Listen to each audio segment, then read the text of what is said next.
आशा करता हूँ कि आप लोग बहुत अच्छे होंगे। तो आइए इस मेरे यूट्यूब चैनल डब्ल्यू स्टडी पे आपका बहुत बहुत स्वागत है। वीडियो शुरू करने से पहले मैं आपको कुछ बताना चाहता हूँ कि अगर इस मेरे यूट्यूब चैनल को आपने अभी तक सब्सक्राइब नहीं किया तो सब्सक्राइब कर ले, साथ ही बेल आइकन को ऑन कर ले ताकि आने वाले हर वीडियो का अपडेट आप तक आसानी से पहुँच सके।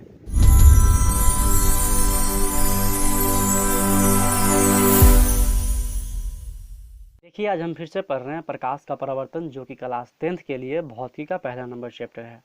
ठीक, तो इसमें मैं पहले ही 4 वीडियो बना चुका हूँ, पार्ट 1, पार्ट 2, पार्ट 3। अगर आप उसे नहीं देखे हैं तो पहले आप उसे देख सकते हैं। तो चलिए आइए देखते हैं हम आज का जो क्वेश्चन है, पारस्व परिवर्तन, कि पारस्व परिवर्तन किसे कहते हैं। तो देखिएगा कि समतल दर्पण में वस्तु का बायां भाग प्रतिबिंब का दाहिना भाग तथा वस्तु का दाहिना भाग प्रतिबिंब का बायां भाग दिखाई पड़ता है, उसे हम पारस्व परिवर्तन कहते हैं। ठीक, मतलब कि समतल दर्पण में वस्तु का जो बायां भाग होगा प्रतिबिंब का दाहिना दिखाई देगा तथा वस्तु का जो दाहिना भाग होगा वो प्रतिबिंब का बायां भाग दिखाई देगा। जैसे एक समतल दर्पण है, ठीक है, ये क्या है, समतल दर्पण है और ये है आपका वस्तु। ठीक, और ये साइड में क्या, और ये दर्पण के अंदर में प्रतिबिंब बन रही है। तो आप देख रहे हैं कि वस्तु का ये क्या है, बायां भाग है, तो प्रतिबिंब में क्या हो रहा है, दायां दिखाई दे रहा है।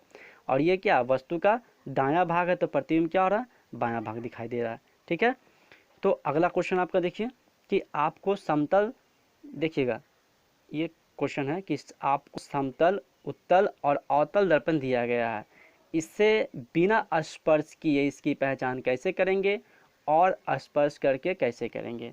कहने का मतलब है कि आपको 3 तरह का उत्तल दर्पण दिया गया, आपको 3 तरह का दर्पण दिया गया है। ठीक है, मतलब कि एक समतल दर्पण है, एक उत्तल दर्पण है, एक अवतल दर्पण है। ठीक, और इसकी पहचान करना है। ठीक है, एक तो इसका पहचान बिना छुए करना है, ठीक है, दूसरी पहचान इसको छू करके करना है। आपको पहले भी मैं बता चुका हूँ, ठीक है, कि छू करके इसको कैसे पहचान कर सकते हैं। तो पहले आपको हम बता चुके हैं कि समतल दर्पण का परावर्तक सतह क्या होती है, बराबर होती है, और उत्तल दर्पण की परावर्तक सतह क्या होती है, उठी हुई होती है, और अवतल दर्पण की परावर्तक सतह क्या होती है, धंसी हुई होती है। तो हम इसे छू करके आसानी से क्या कर सकते हैं, पहचान कर सकते हैं। जिस दर्पण का परावर्तक सतह बराबर होगा, ठीक है, हम समझ जाएंगे कि वह समतल दर्पण है, और जिस दर्पण का परावर्तक सतह धंसी होगी तो हम समझ जाएंगे कि वो अवतल दर्पण है, और जिस दर्पण की परावर्तक सतह उठी होगी तो हमको समझ में आ जाएगी वो क्या है, उत्तल दर्पण है। और अगर बिना छुए हमको पहचान करना है तो इसकी पहचान कैसी हो पाएगी। ठीक है, तो सपोज 3 दर्पण क्या है, अलग अलग जगहों पे रखा हुआ है, ठीक है, और हमको इसका पहचान करना है तो छू करके तो हम पहचान तो कर लिया आसानी से। ठीक है, बिना छुए इसकी पहचान हम कैसे कर सकते हैं। तो किसी भी वस्तु को हम क्या करेंगे, तीनों दर्पण के सामने बारी बारी ले जाएंगे। ठीक है, जिस दर्पण में वस्तु का प्रतिबिंब वस्तु के समान आकार का दिखाई देगा, ठीक है, तो हम समझ जाएंगे वो समान आकार का दिखाई देने वाला क्या है, समतल दर्पण है। ठीक है, और जिस दर्पण में वस्तु का प्रतिबिंब छोटा दिखाई देगा, इसका मतलब है कि वो उत्तल दर्पण है।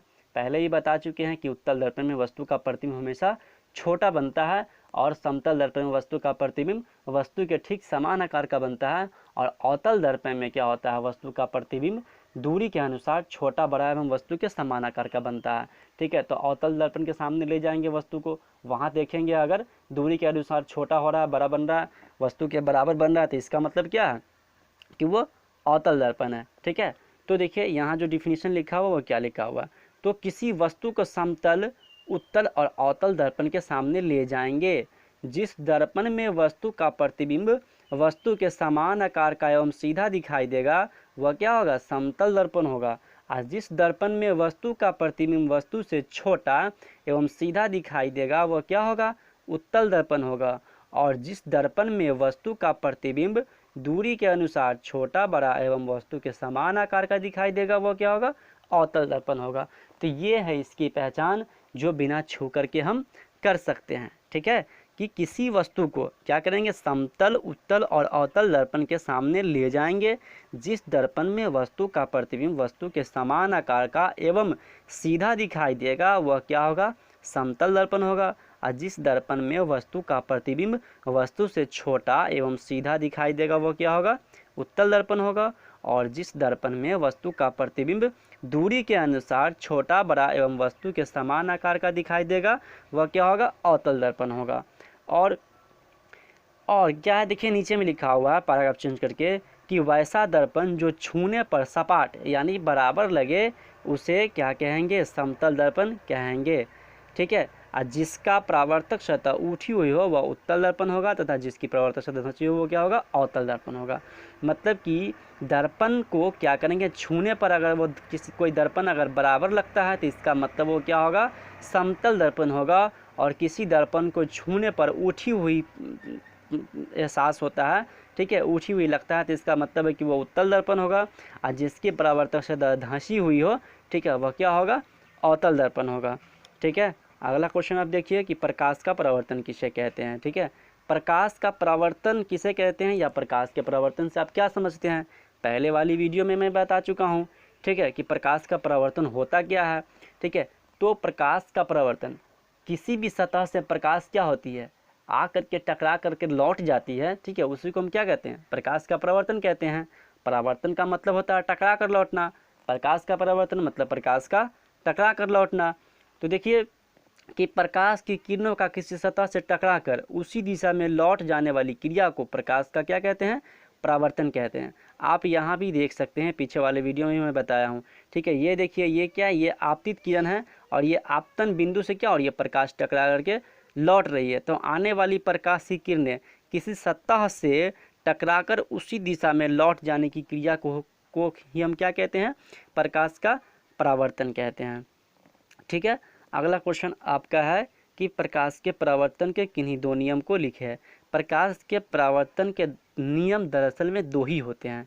ठीक है, पहला है आपतित किरण, परावर्तित किरण और आपतन बिंदु पर डाला गया लंब तीनों एक ही माध्यम में होते हैं। ठीक है, आपको दिखा रहे हैं हम पीछे वाले वीडियो में जो बताए हुए हैं। ठीक है, देखिएगा कि आपतित किरण और आपतित किरण, परावर्तित किरण और आपतन बिंदु पर डाला गया लंब तीनों क्या होते हैं, एक ही माध्यम में होते हैं। ठीक है, तो ये है प्रकाश के परावर्तन का पहला नियम।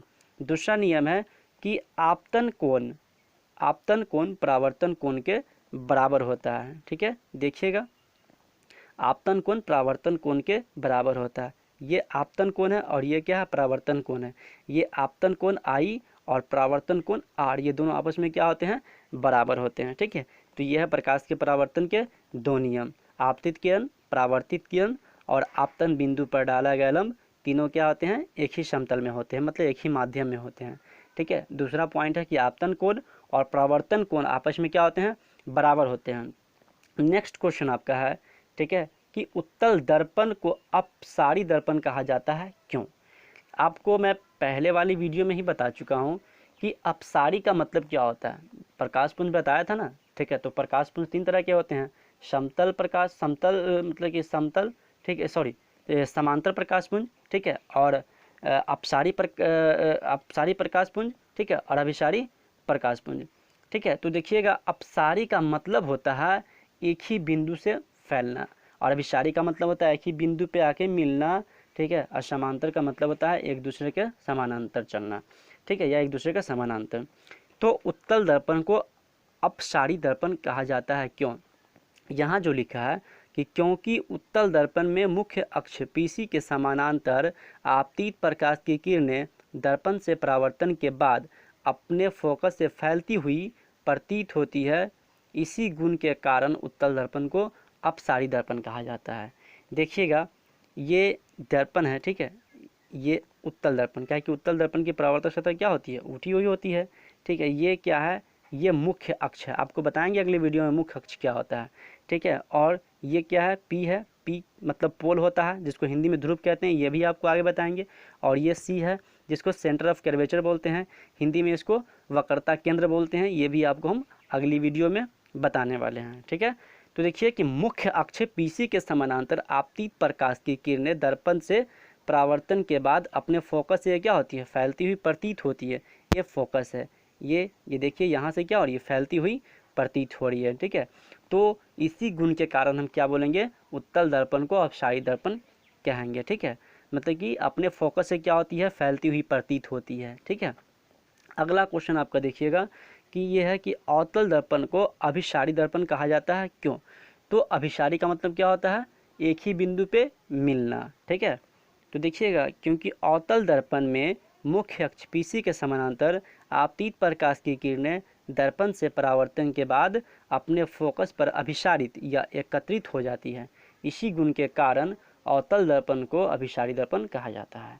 ठीक है, मतलब कि अवतल दर्पण में क्या होती है, मुख्य अक्ष के समानांतर आने वाली प्रकाश की किरणें दर्पण से परावर्तन के बाद अपने फोकस पर क्या होती है, अभिसारित हो जाती है, यानी अपने फोकस पे वो क्या होती है, एकत्रित हो जाती है। और इसी गुण के कारण अवतल दर्पण को क्या कहा जाता है, अभिसारी दर्पण कहा जाता है। तो देखिए ये क्या है, अवतल दर्पण है, क्योंकि अवतल दर्पण का परावर्तक सतह क्या होती है, धंसी हुई होती है। और ये है मुख्य अक्ष, ये क्या है P और ये क्या है C। ठीक है, तो अवतल दर्पण में मुख्य अक्ष के समानांतर आपतित प्रकाश की किरणें, ठीक है, क्या होती है, अपने फोकस पे एकत्रित होती है। आपतित प्रकाश की किरणें अपने फोकस पे क्या होती है, एकत्रित हो जाती है। देखना है कि सारा का सारा क्या हो रहा है, यहाँ फोकस पे एकत्रित हो रही है। और इसी गुण के कारण क्या कहते हैं, अवतल दर्पण को अभिसारी दर्पण कहा जाता है। ठीक है, तो आप जो भी देख रहे हैं, ठीक है, इसे आप बढ़िया से देखें, इसे समझें और इसे याद भी करें। ठीक है, और पीछे मैंने जो वीडियो बनाया है, ठीक है, पार्ट 1, पार्ट 2, पार्ट 3, पार्ट 4, ठीक है, आप उसे भी देखें। ठीक है, सारे वीडियो इम्पोर्टेंट है। ठीक है, तो चलिए आज के लिए इस वीडियो में इतना ही। तब तक के लिए बाय, जय हिंद।